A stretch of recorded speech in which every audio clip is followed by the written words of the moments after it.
if I can save 7,000 people a week from being killed, I think that's a pretty. I want to try and get to heaven if possible. I'm hearing I'm not doing well. I hear I'm really at the bottom of the totem pole. But if I can get to heaven, this will be one of the reasons. Well, President Trump isn't known for talking all that much about his faith, but it seems that lately he's been thinking a lot about it and is becoming maybe a little bit more vocal.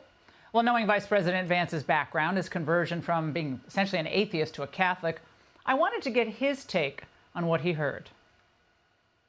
Heaven. He's thinking about getting into heaven, and the peace deal could get, he wants to get into heaven. I have never heard him, and I've known him for 30 years, longer than anyone in this room.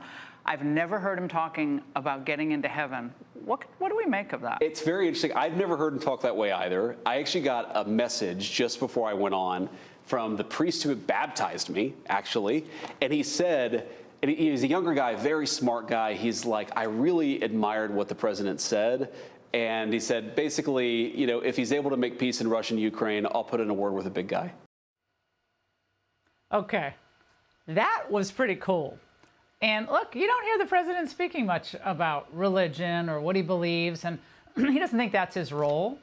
But I thought that was an interesting moment. And maybe it spoke more about President Trump than any of us would have thought.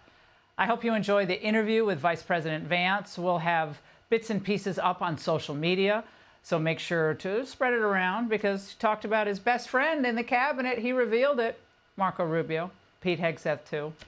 And he sounds pretty hopeful about that next meeting, even though we're not sure about a date yet, between Vladimir Putin and Zelensky. We all want peace. Better for the country, better for the region, and definitely better for the world. That's it for us tonight. Hey, Sean Hannity here. Hey, click here to subscribe to Fox News YouTube page and catch our hottest interviews and most compelling analysis. You will not get it anywhere else.